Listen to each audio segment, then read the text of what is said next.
This is Murder in the Morning with Tony Bruschi and Stacey Cole. That indeed it is, and we have a very interesting episode for you today. Stacey, you have done your digging, and we're going to be talking with Joe Loya, who's actually right there on the screen right now next to me. Hi, Joe. Hello, everybody. He's got the podcast, The Burden, Get the Money and Run, telling his life story. Stace, give me a little background here. What are we walking into before we start talking with Joe?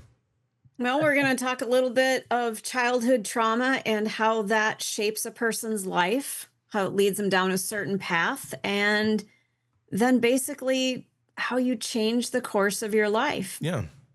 A story of redemption, a story of something positive for once, which is nice. Yes, right. Yes, this is a positive story. Because my God, all day I have been talking Brian Koberger with the FBI, with psychologists, with everybody, and Diddy. And, you know, it's been like 4 hours straight of that all day until I got to this. I'm like, this is going to be a good story. So, Joe, welcome. Thank you so much. Thank you for being a really horrible person at one time and then changing your life. You're welcome. You're welcome. I say that tongue in cheek. Obviously, you know, I'm not saying you were a horrible person, but, you know, people make different choices at different times. No, I mean, we all make different choices at different times in our lives, and it all kind of stems from, you know, where we're at that moment, what made us who we are at that point in time. I want to start and get some background from you. I want to hear about your childhood in East Los Angeles, about your father, about life, and how, you know, kind of what molded you into the young man that you became when a lot of this story began.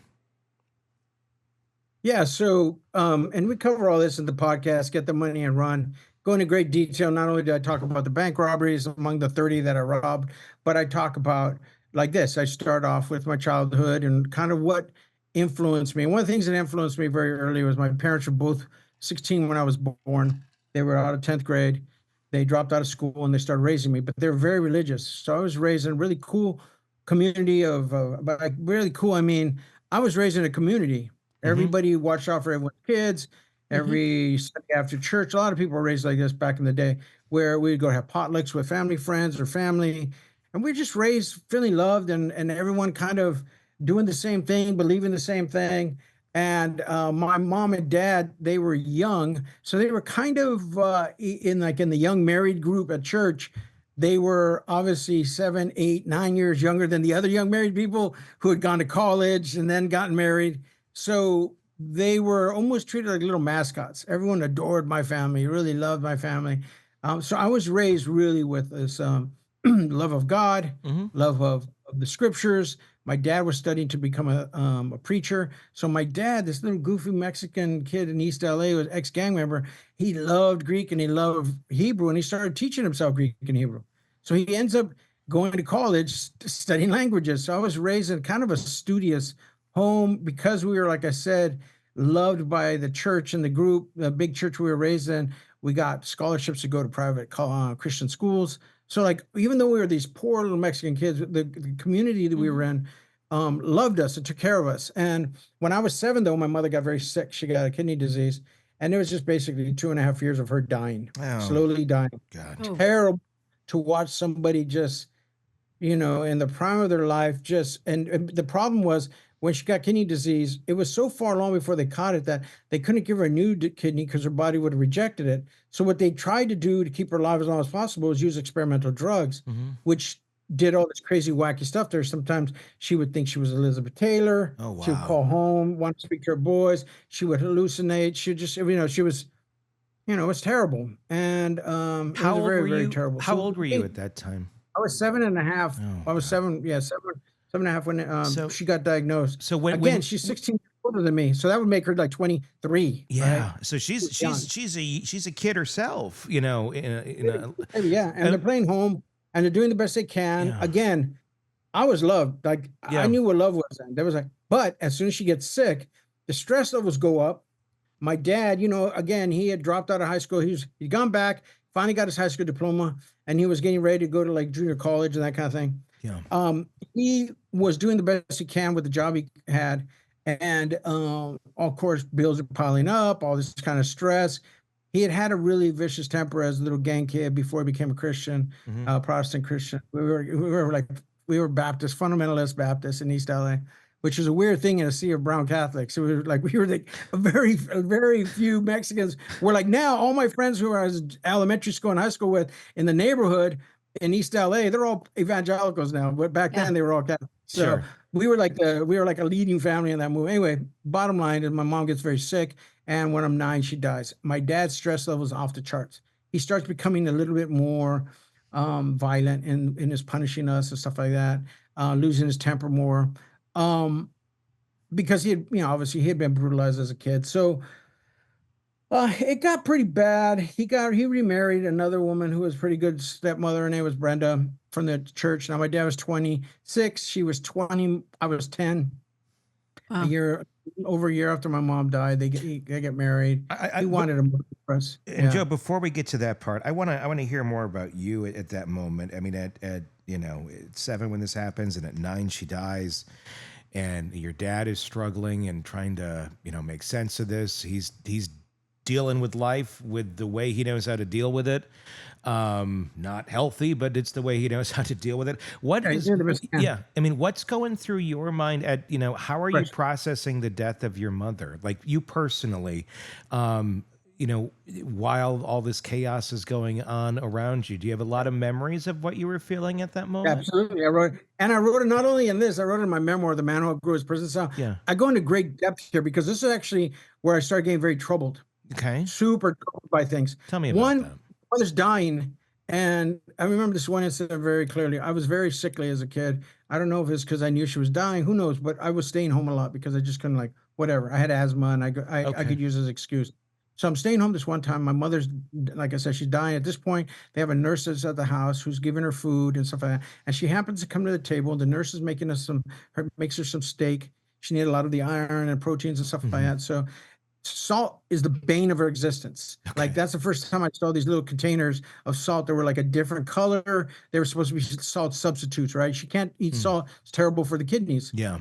So she's seated at the table. Remember, I'm being raised as a righteous kid. Lying's terrible. You want to be honorable. You want to be honest and stuff. Sure. My mom, everyone is making sure she's not having any salt. My mom knows she's dying though. And she's like, screw this. Yeah. We're at the table. The nurse puts the plate down. She turns her back. And my mom reaches into her purse and pulls up these little salt packets that she must have gotten from the hospital or something. And then the nurse leaves, and my mother puts the salt all over because she loves salt. She used to put salt on apples, oranges. Oh, wow. We would have it on sandía, all our stuff. Mexicans love that salt, man. We love it. Yeah. So I was raised with all this salt, and then she's doing it, and she looks at me, and she sees me looking at her like, oh, my dad's going to go crazy when he finds out about this. And she just puts her finger in her lips and is like, shh. And immediately I'm like confused. I'm like, wait, whoa, I thought we were supposed to be honest. And that, like, what's going on? There's it's my first thing where I'm like realizing like, things are a little bit wobbly here. Like I now know I'm not telling my dad shit about this, right? I'm not going to say anything about it because I don't want to get her in trouble. Yeah. But it's also making me think and years later when I don't care about my health, I'm realizing some of this morbidity comes from my mother saying like, I'm going to eat what I need to eat on the way out. It's almost my mother was aware that she wasn't going to be around. And in fact, she wouldn't be around long. She would maybe 4 more months. Yeah. So there was a lot of confusion going on, moral kind of blurriness. But the other thing that happened right when my mother died, I could be caught crying. And the Christians in my community would say, do not cry. Your mother's in heaven, absent from the body, present with the Lord. So immediately my legitimate grief was turned into this shameful thing because I didn't know how to honor my mother's presence in God. So now I feel guilty, and I can't ask anyone to help me grieve. And it is exactly that thing that shoved my feelings down instead of helping me process like we know today. You got to let you. It's like Catholic guilt. Are your body's intelligence. Yeah. They're saying we're housing stuff. Here's how we respond to it. Your body has its own intelligence, and one of them is tears. And we know this now. But they're telling me, don't cry, hold it in. Well, holding it in ended up making a lot of people suffer later because I held it in, it submerged, and it showed up in all these other places. My rage here, my rage there, and I directed it at other people because when I was young, when I was troubled, when I was legitimately grieving, they were trying to make me feel guilty for it. And I resented that, resented it bitterly. Then my dad starts beating us pretty badly. Now at this point, he has a church. He's a pastor of a church. And we're getting beat up pretty badly enough so that like when I got kicked out of school for pulling fire alarms, which is a tell, like, oh, your kid's acting out, maybe see that he's in some distress. I'm a sinner, I'm evil, I'm all whatever, Satan's spawn, whatever. I'm treated as not like, hey, your kid's in distress. He's grieving. Nobody to talk to about like, it. let's help they him. Just It's, label me. Yeah. They just label me a sinner. I'm bad. I need to be punished. And my dad beats me so badly that my stepmother won't let me go to school because I have bruises on my thighs and my back. I'm beat up. So beat up, in fact, that she worked for a place called McLaren Hall in Southern California, where when kids got taken from homes for being abused, they got taken there so they could be put in foster care. She's doing these reports all day long, and she tells my dad, what you're doing to them, I've seen these in police reports. People get taken out of the house for this. My dad is just being treated. He's treating us like everybody kind of was treating everyone then. People knew that we were getting beat up, but nobody could do anything. But this is early 70s. It was like commonplace. But he was a pastor, though, right? Yeah. You said he was a pastor. Yeah. I mean, didn't people at the church know that this was happening? Could they see it? This was my point. No, the church does not know, and this is also one of the reasons where I start saying, like, you guys are sitting here listening to this man tell you about plans in the future, what happens when you die. Yeah. You believe about celestial mechanics, what happens in God's mind and in the future, and you can't see that the two boys next to you are being brutalized. Like, we're evident right here. We're panicky, jittery. We're giving off things, but nobody pays attention to those signs. Do you think they're all? So to me, it was like, so just let me finish this one sentence. To me, as a man, and this is going to influence me the rest of my life as I go forward from this moment, I'm seeing these Christian people in these pews as so heavenly minded, they're no earthly good to me. They don't help me at all. Do you think they were truly not aware of what was going on, or do you think that there just wasn't a mechanism at that moment in time to speak about it? Because so many of those things were so hush-hush, and so many of those parishioners, I'm sure at the time, grew up with that being normal, or they did it themselves to their children. So... Oh, it's okay. You can't parse out what percentage of it is. Yeah. Certainly, the people in my family knew, my dad's friends knew. Yeah. They would try to interrupt it by scolding him, whatever. Did they? But that didn't stop it. Yeah. That didn't stop it. Eventually, when my stepmother left my dad, she did tell church people at the church. My dad had stopped being a preacher. Yeah. And actually, one of the most beautiful moments of my childhood is when my dad quit the ministry. And he told us, I'm gonna quit being a pastor. He was only a pastor technically for 11 months. So it wasn't like he was a pastor all his life. But in those 11 months, he did so much bad to me and my brother that at the end of 11 months, he says, I'm leaving the ministry because I'm supposed to be better in the home than I am. So I'm not good. I have to fix my life with God and you guys, so I'm not going to be a pastor. So good on him. But the other reality is that when he still continued to beat us, even though he wasn't a pastor, so much so that when my stepmother leaves, she tells the elders of our new church about it. And the elders confront my dad, but nothing could really be done. Yeah. She leaves him, she divorces him. And a year and a half later, during a vicious beating when I was 16 years old, and I think my dad's eventually going to try and kill me and my brother. Yeah. I stab him in the neck during a vicious beating, and I try to kill him, try to break the blade off in his neck. He survives. We go into foster care. We're taken from him. Now everybody knows how bad it was. I have broken bones. The police report says what it says. I mean, the county takes us away from him. And frankly, he was contrite. He was like, at this point, it's like we saved him too. It's like we rescued him from himself. He couldn't hold himself accountable. The church couldn't hold him accountable. It finally is a court of law that says, we're taking your kids from you. You don't know how to handle your kids. You're beating them up and they're torturing them, or they're too messed up in their head. So I go into foster care. I have two great foster parents, two great foster fathers. But then I'm a Christian still in spirit, at that time. And even now, I'm not a Christian per se, but I consider myself a more credible Christian than I ever was when I was a Christian, because I actually believe in a lot of the beautiful things of the gospel. And I'm a big fan of Jesus. Growing up, I love a lot of the Jesus love story stuff. So all that to say, I feel like my dad has jumped through all the hoops. He shows up to all the foster homes. He's visiting us. He does what I feel like you're supposed to do. He actually was a good example to me as I grew older. I know that when you say you're sorry, you better back it up with your life. If you don't, and in this situation, my dad didn't fake it. He showed up and he was humble. And he was humbled and he was broken. And when we came back, that was my junior year, right? February of my junior year. I come back at the beginning of my senior year, so September. And when I come back, we're praying every night. We're trying to do a thing. The problem is this rage has been ignited in me. Stabbing my dad, oh, I felt so good. The power of that, It was that was vengeance. the first of many men I would stab. And so that was like, oh, I like this, because I'm not a victim anymore. I'm not weak. And I had been a really nerdy, bookish kid. I wanted to be a theologian myself. Studied Greek at age 9. My stepmother turned me on to all the classics and literature. So I was in love with language. I was in love with ideas. But when I stabbed my dad, I started thinking, man, you know what?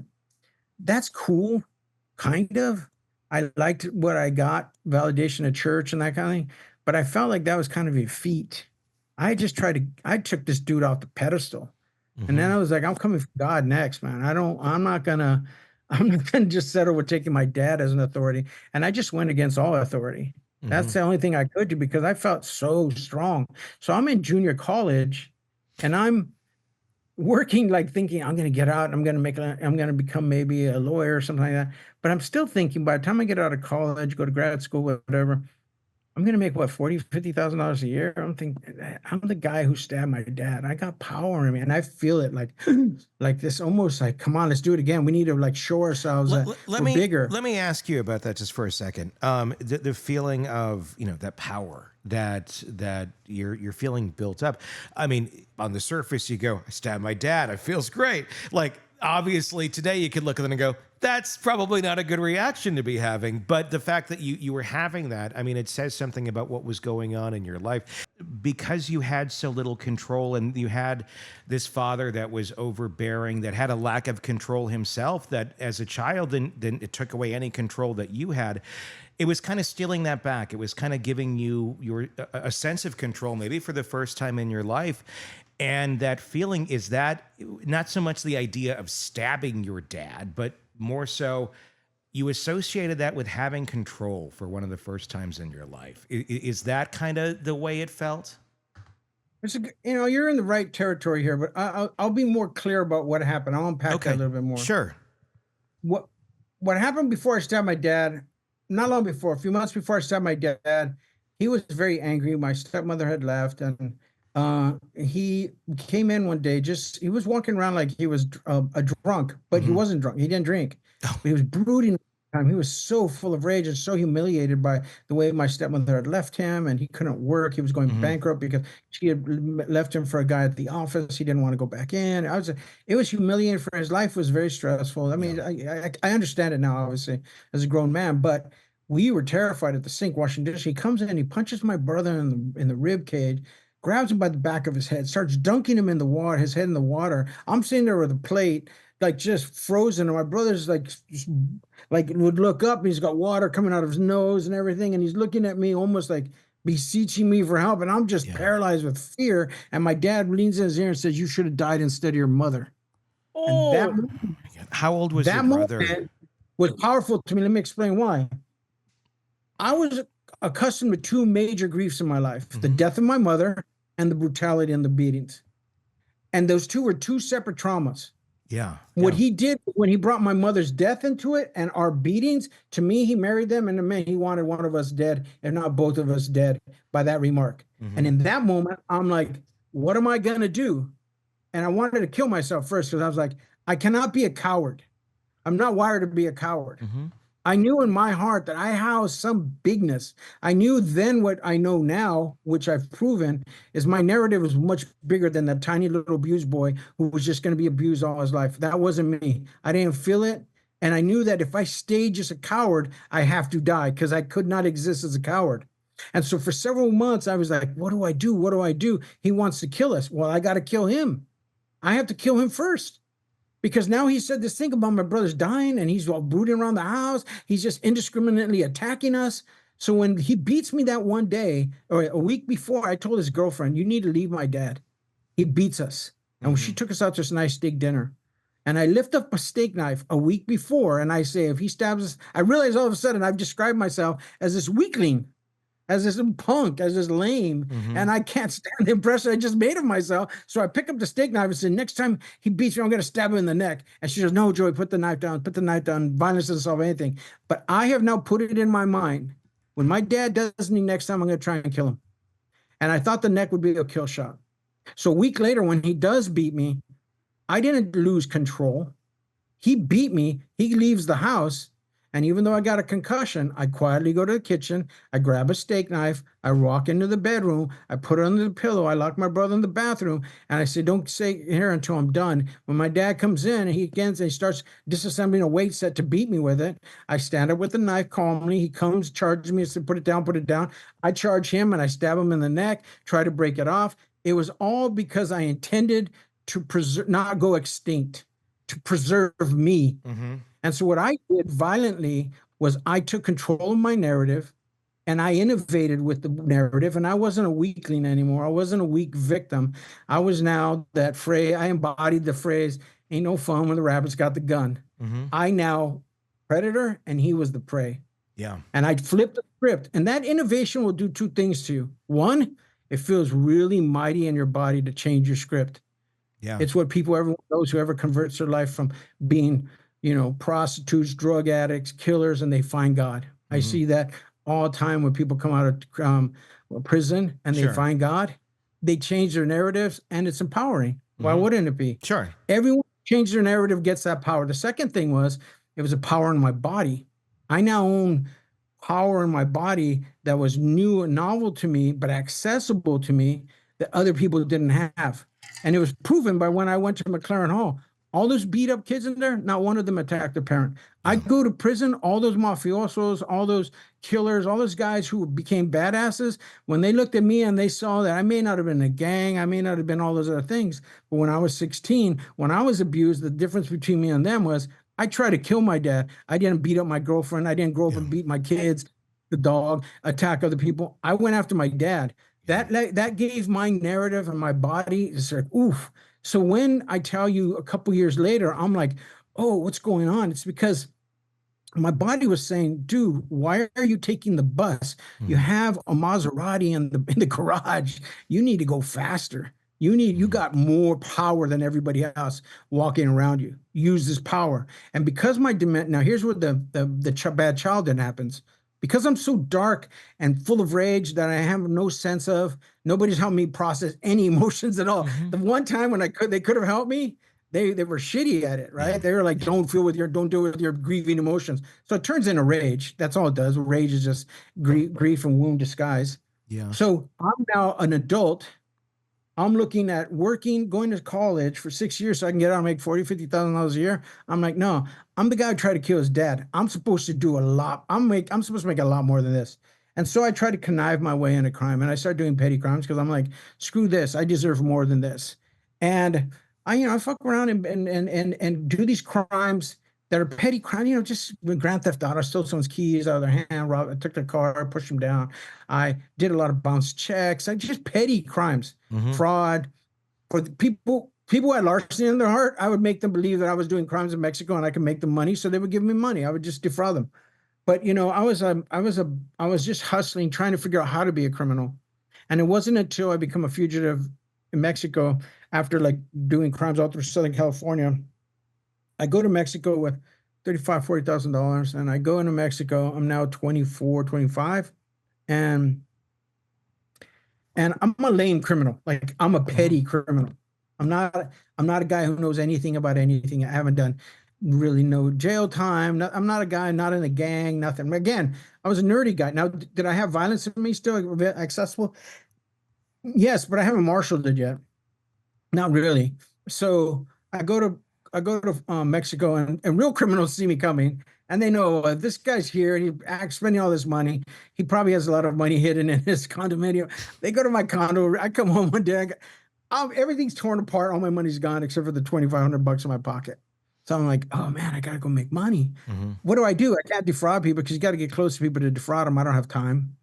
And I had not, like I said, I've never robbed a liquor store or anything like that. But I'm in Mexico. I get the Corona beer, I lean back, listen to some music, and I think, well, you know what? Pancho Villa, when he was a revolutionary in Mexico, he used to go over the border and he would harass post office and banks, rob them, and then go back into Mexico. And of course, the bandido image is big in my mind too.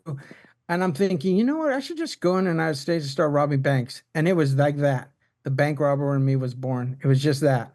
Let me And ask so you, I go, and I want to go into that, but I want to ask you, what's going through your mind emotionally as you're doing this stuff? Because I mean, you said, you were brought up, I mean, prior to your mother dying, you were brought up in a sounds like a decent, house. At least you saw love. You had, parents who did care about you. Obviously things got pretty bad with your dad, without a doubt. You were brought up in the church and you had some good years there. When you're out there doing your crimes and grand theft, whatever it may be, grand theft auto to whatever, you're affecting people, obviously. That one moment in your life, because you're doing so much of that, could be a huge moment or like one of the most pivotal in someone else's life, if they're being assaulted or robbed or what have you.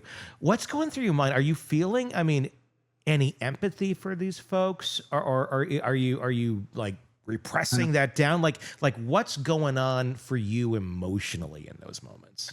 Yeah, no. I think that's it's a good question. Everyone asks that, but the reality is I'm not inhuman. No, I know that, and that's why I'm trying to No, understand. you're not accusing me of what that. are you? I'm saying that to say that because what is happening is, and what happens in humans at that time is and this is where I came to understand, because when I changed my life, all of a sudden it's like a switch went on and my conscience woke back up. My conscience, for some reason, I was able to just block it with all the rage and all the things that I would, and the way I moved in the world now was like, okay, you said I was a bad kid growing up. You said me acting out and all this stuff was evil. Guess what? I wanted to be really high in God's army. Mm-hmm. Well, then I'm now going to the other side, and I'm going to work my way so I can go really high and be in this army over here. Badness. Okay. And so I don't care about the good. I bifurcated the world just the way I had before when I believed in God. Now I'm like, I don't believe in God. So now I'm going to violate everything I ever believed, because all that ended up being hurting me. Yeah. Everything I believed, everything I was suckered to believe hurt me. Yeah. All the people who said they loved me, they allowed these things to happen. Okay. And so being very simple-minded, my brain's not even fully grown at 23 and 24 when I'm doing all this stuff. What we understand about psychology is so much now. We know that traumatized brains, all the concussions I had from the beatings I had as a kid, that's affecting my choices. The fact that I tried to kill my dad when I was 16, when my brain was in this really traumatic point of development where you don't know about consequences. Like I'm having a lot of things going on with me. So the conscience kind of just turned off, and I gave it like turbo power by now believing and consciously saying, I refuse to believe in the timid moralities that everyone held on to that did me badly. Mm-hmm. I don't want to believe in all that stuff. That stuff is nonsense. I'm seeing straight through the world.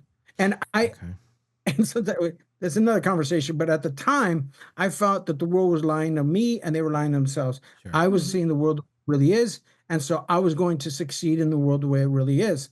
And so I went into crime not caring about people, because I was like, you didn't care about me, I'm not going to care about you. Okay. There's no contract anymore with you. You guys have been my society for a while. You socialized me and you failed. Okay. You did not protect me. That's how I look at the society. So that makes sense. Through the world, and also part of it is because of the way I was raised, it was easy for me in a traumatized brain to turn everybody into abstractions. Mm-hmm. So like when I go to the bank to rob somebody, I would look at somebody and then to me, they were just a chess piece on the board. I just needed to move from here to there. And the fastest I could do it, the more effective I was, the faster I get my money. Everything was just, people were just like there's figurines to me. And that's what part of not because I was conscienceless. It was because I didn't have access to my conscience at that point. When my conscience woke up, all this stuff came on me, almost crushed me. Sure. The guilt I had for the victims and all the faces I would be by nightmares I would have of the victims' faces. That stuff and in the video and in this podcast, Get the Money and Run, they actually interview two of the tellers that I had robbed, and they explained their trauma, and it broke me down again when listening to it. I mean, that's the thing. I have very little guilt for robbing banks. They were insured, they were taken care of. I did my time. I have all the pain that I have and anguish I have is for the victims that I created, the women and the men who were the tellers. They were just doing their job. And I put all this trauma to them that bleeds into their families, and it had impact. Go on, Sarah. Yeah, go ahead. So Joe, what do you say to somebody that you traumatized? Can you walk us through how that went? I mean, that's a very stunning moment to acknowledge that you traumatized somebody. How do you reconcile that? And what do you say to them? And did they forgive you? Well, I didn't talk to them because they got interviewed by my co-hosts, and they played it for me. And so I had my response to it was pretty dramatic. But people have asked me this question that they said, if you could talk to these people, if you could go up to them, you could find them, would you find them and apologize to them? And I said, that to me sounds horrific, because one time they were minding their own business, and I had this emotional constipation going on with me, raging in the world and doing all this stuff. And I landed in front of them and said, here, process this. I'm going to process it with you. I'm going to ambush you with my emotion. Now deal with it.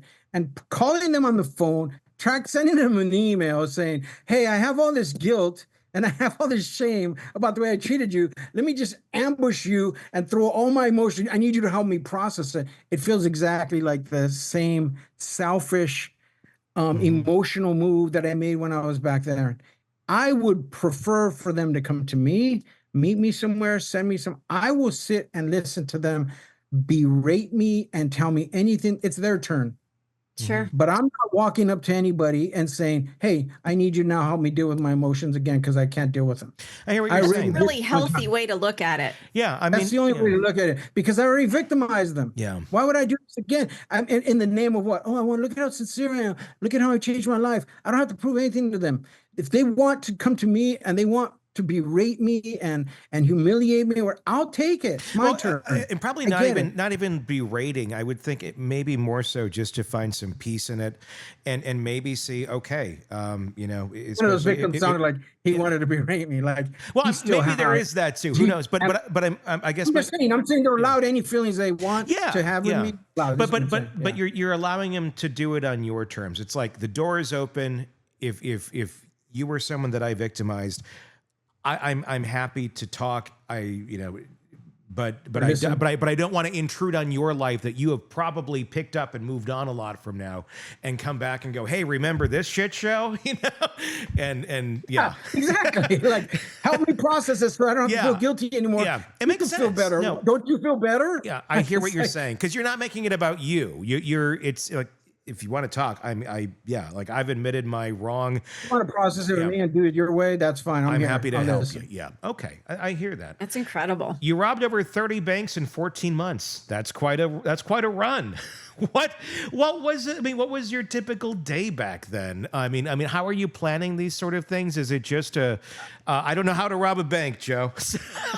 How do you? And I'm not asking for like the step by step. There's a lot of ways. I don't do the step by step instructions, and there's ways too. There's ways in which I got exploding dye packs and ran away with it. It was crazy. It was a crazy time. Now, here's also the way I understand it: is that I later, as an adult at post prison, I started having issues with. I was under a lot of stress, and I started having feelings of like feeling loosey goosey and willy nilly about thinking unstable, and the instability felt like when I was robbing banks, and I was really scared. I was like, oh man, I thought I changed my life. Why am I having these feelings from 1988 again in my body? What is going on? It's 2002. I've been out of prison successful for 6 years.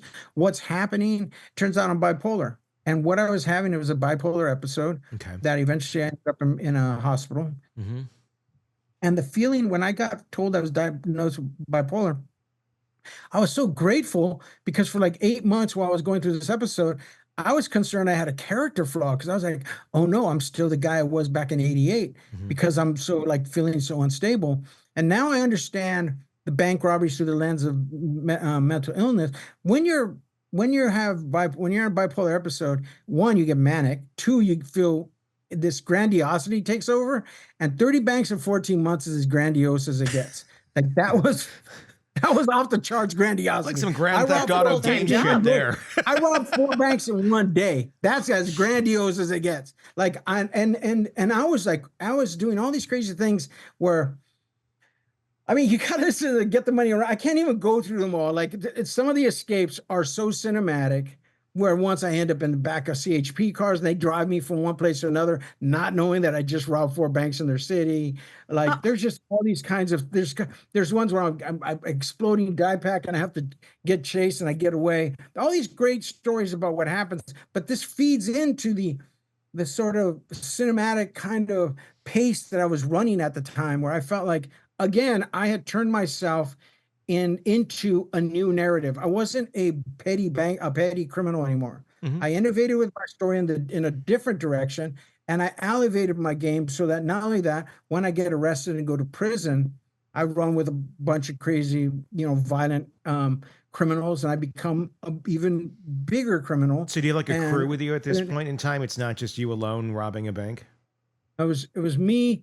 Okay, that's a really interesting story. I was me mostly alone. Okay. Because when I get arrested, I get sent out on bail, and again, it's in Get the Money and Run tells a story of how when I get out on bail, I ran and robbed 5 more banks, but also some of the banks. Once you pop, you can't stop, right? The easiest thing in the world. That back then, now it's like, wow, no, it's so challenging. Me and my friends would always talk about it, like, you have to almost do a new hustle. Bank robbery doesn't seem like a way to pay at all. And there's so many ways, more challenges than there was back in the late '80s. Anyway, the truth is that I was not well and fast, living fast, and no sense of posterity. Like the only way you can live like that is you can't feel that I have a feel for the next day or next week or next couple months. You're not planning to live long. Yeah. As it is. An interesting thing. At age 26, I start robbing banks, and that was the year my mother died. She died at age 26, and it's almost as if I thought, I made it to 26. What comes after? I have no clue. Yeah. I can now risk my life all I want. I made it to 26. I can die Yeah. now. What do I want to do? Let me put my life at risk, and let me just go. And I went crazy. And so, technically, I went bipolar and I went wild. But yeah, I ended up doing 7 years in federal penitentiary, about 2 of them in solitary for violent investigations I was a part of. And then I ended up changing my life in solitary. I had a hallucination, another thing, the part of being bipolar, sometimes you hallucinate. I had this hallucination of a bald boy in my cell, and it scared me to death, because when guys go crazy in solitary, I had seen 3 men do it, and one of them walked out of his cell like he had used colored pencils on his cheeks and flipped his t-shirt inside out, rolled his boxers up into panties, and wanted to be called some woman's name. There's another guy who wiped his feces on himself. Yeah. And I'm thinking, I can't tell the difference between reality and fantasy now. I'm hallucinating. Like, what's going to happen to me? I'm scared to death. But fortunately, like within a day, I realized that I knew a bald boy when I was a kid, when I was 7. He had leukemia. We were friends for like 3 months when he rode his bike into my neighborhood, and then he died. And so I wrote about that bald kid. And that's the first thing I wrote that ended up in my memoir, The Man Who Outgrew His Prison Cell, Confessions of a Bank Robber. That's the first thing I wrote, was a story of me and that little bald kid. And so then, because I started writing about my childhood when I was innocent and my mother was still alive and she was still healthy at that time, I started thinking about all these great moments in my childhood, the innocent moments, which now at this time, I'm as bad as I've ever been. I'm stabbing people in prison. I'm under investigation, homicide of my ex-cellmate. I'm like running with guys that were all in trouble all the time. I'm I've turned myself into this really violent person, and I had no feel for myself as innocent. Yeah. But then I start writing stories from my childhood, and it's like a fissure crack in the cement, and all of a sudden, all these like little beautiful things started creeping up, and I had memories of me like, oh man, that person, and all this beautiful stuff, and because I was broken by that hallucination, because I was humbled by it. I mean, I was really like, oh, I'm not as in control of things as I thought. Mm-hmm. I thought I had a strong mind. I thought I was a strong guy. And then my brain fissured like that. I was like, okay, I can't lie to myself. I can lie to all these men in the prison. I can still make them believe you don't want to mess with me. I can still promote a sort of like leave me alone. But now I got to do this internal work to figure out how to get myself out and stay out. But I need to still give myself cover, use the reputation I've developed. It was one of the most ironic things in my life. I needed to make men afraid of me still when I got out of solitary so that I could go into my cell and do all this work to make me soft so I could come out here and be a nice guy. My interior work was underwritten by promoting like don't mess with me. And my friend here I'm staying with today, who I was in prison with, he knew the guy who was doing the work, but also the nice guy, because we were good friends in prison. He knew I was trying to do the work to get out, but he also knew I was the guy on the prison tier trying like, don't want to mess with me. But I ended up changing my life by doing all this writing, and I developed this correspondence with this famous essayist named Richard Rodriguez, who used to write for Harper's, and he had a column in the LA Times every Sunday. He's this great essayist. And really smart guy. And I saw him on WGBH Boston PBS station. He used to do videos for his old TV show called the McNeil-Lehrer News Hour. And so he did video essays for them back in the day in the early 90s. And I saw him mid 90s, and I saw him and I sent him a letter and say, hey, you want to be pen pals? And we were for 2 years. And when he said, when you get out, you need to write, because I would be writing him things that I was now writing that were going to end up in my memoir, or just sharing my life stories and my insights into prison and that kind of stuff. I changed my life. I became a writer. And then when I got out in 96, he was like, dude, you're a writer. Let me get you some work. And immediately I started writing for like the first piece in 3 months. It was the San Francisco Examiner. Then it was LA Weekly, then a big op-ed in the LA Times, all within 7 months of being out of prison. And then 48 Hours came calling and say, hey, can you do a video essay for us on bank robbery? After this big bank robbery in North Hollywood, where these two guys went in, shot up everything, walked out, and the police, they were shooting at the cops. Big famous bank robbery in North Hollywood in 1997. I wrote about it and said, it's not a botched heist like everyone was reporting. I said it was a successful suicide.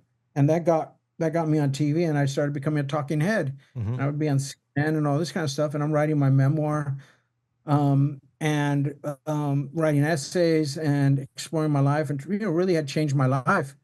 And I came out also and was like, Dad, check it out. You did a bunch of terrible things. I did a bunch of terrible things. Let's cross out yours. Let's cross out mine. Let's start fresh. Let's start over. I got love in my heart now. I'm trying to work through things. You're trying to work through things. I think we can figure this out. Let's get back to where we believe we're supposed to have. And so right now, my dad and I are tight. I talk to him every Monday, Wednesday, and Saturday night. My brother talks to him 3 other nights, and then my brother sees him every Tuesday, helps him like do all his errands. He goes to his house and takes him lunch, movie, and drives him around because he can't see very well. But I was just, every time I'm in LA from the Bay Area, we go to dinner. Me and my girlfriend just there recently. Yeah. We're a loving home. My dad, our story, our narrative of a care and repair to build a loving relationship is a powerful one, because even my daughter, who's 19 now, she mentioned the other day, she said, she feels like one of the good things about being raised in her family is that she learned early that you can repair any relationship if two people are willing.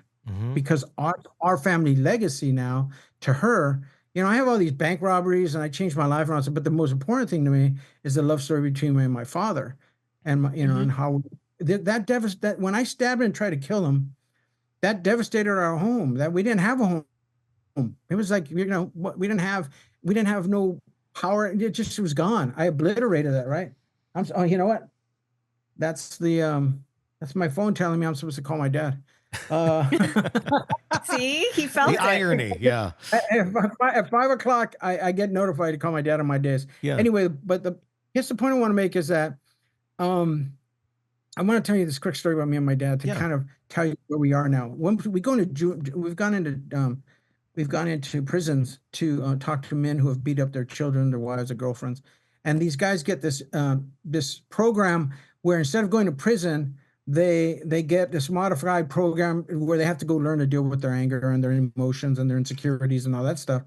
And then people like me go in there and explain what it's like to be a victim to them and like being beat by my father and stuff. But then I'd flip it and tell them how I became like them.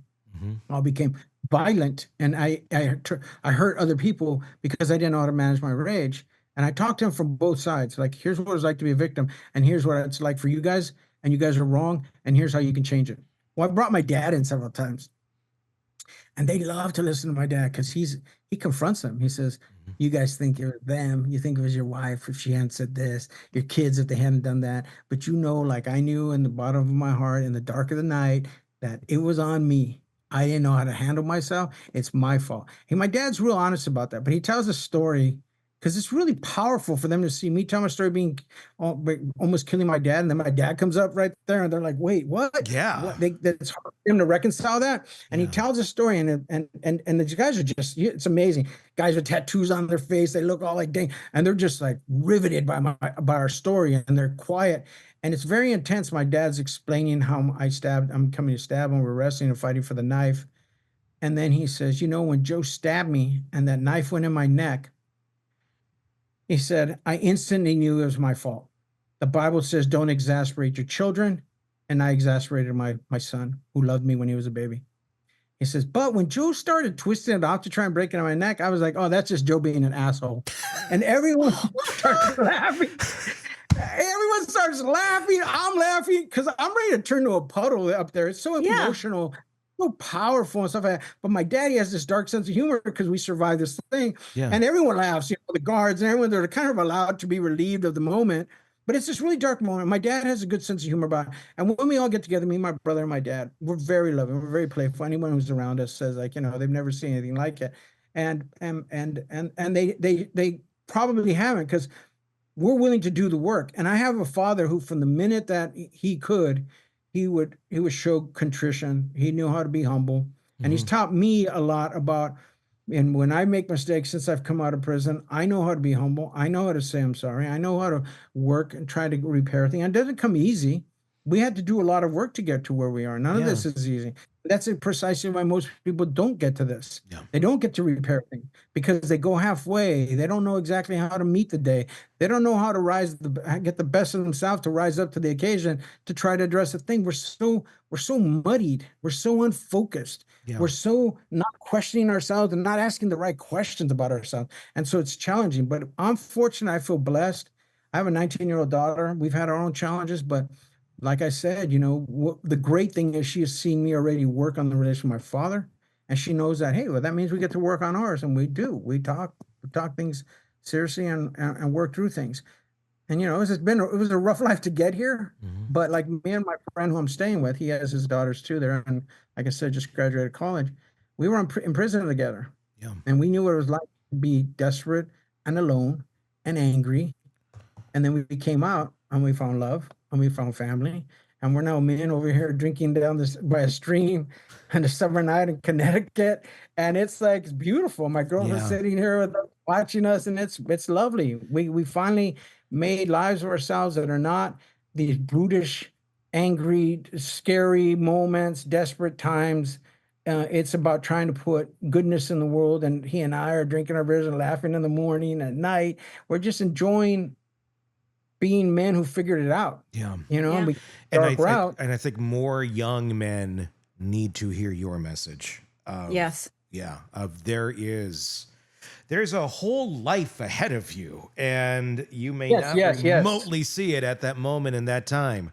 But the sooner one can realize there is a good life ahead, should you want to make those decisions, but it is up to you. It's not based on the trauma and the shit you went through. You don't have to keep making bad choices because of what someone else bad did to you. But that's a hard one to make. But you obviously have come out the other side. Joe, what you're doing is amazing and wonderful, and I completely commend you. I think that's amazing, and I can only imagine the amount of lives that you are changing, and the stories that your daughter will continue to get long after you're gone from people who've said, your dad really made an influence on me, and that's excited about that. But I'm happy just that she's talking to me, and we're loving each other. We're gonna get our own podcast now, so we're excited. I'm excited about that. Yeah, that's awesome. That's fabulous. Thank you for sharing your story with us. We really appreciate it. Having me on here, I do, and everyone go out to listen, get the money and run. There's 7 episodes of it, of me telling great stories and unpacking them. It's pretty fun. Joe Loya, check it out. It is from Orbit Media. The Burden, Get the Money and Run. Go check it out. Joe, thank you so much for talking with us today. I want everybody to know, let me know what you guys think about Joe's story in the comment section on our YouTube page. Just search Hidden Killers with Tony Bruschi if you're not already there. If you're listening to us on the podcast platforms, Apple Podcasts, Spotify, whatever it may be, please do check out YouTube. It's a great place where you can comment on all of the stories that we cover for you. Again, Joe Loya, Get the Money and Run. Search for it wherever you get podcasts. Craving non-stop true crime updates? Press subscribe now and get the latest cases, analysis, and expert commentary delivered straight to your feed. Only from the Hidden Killers podcast and True Crime Today.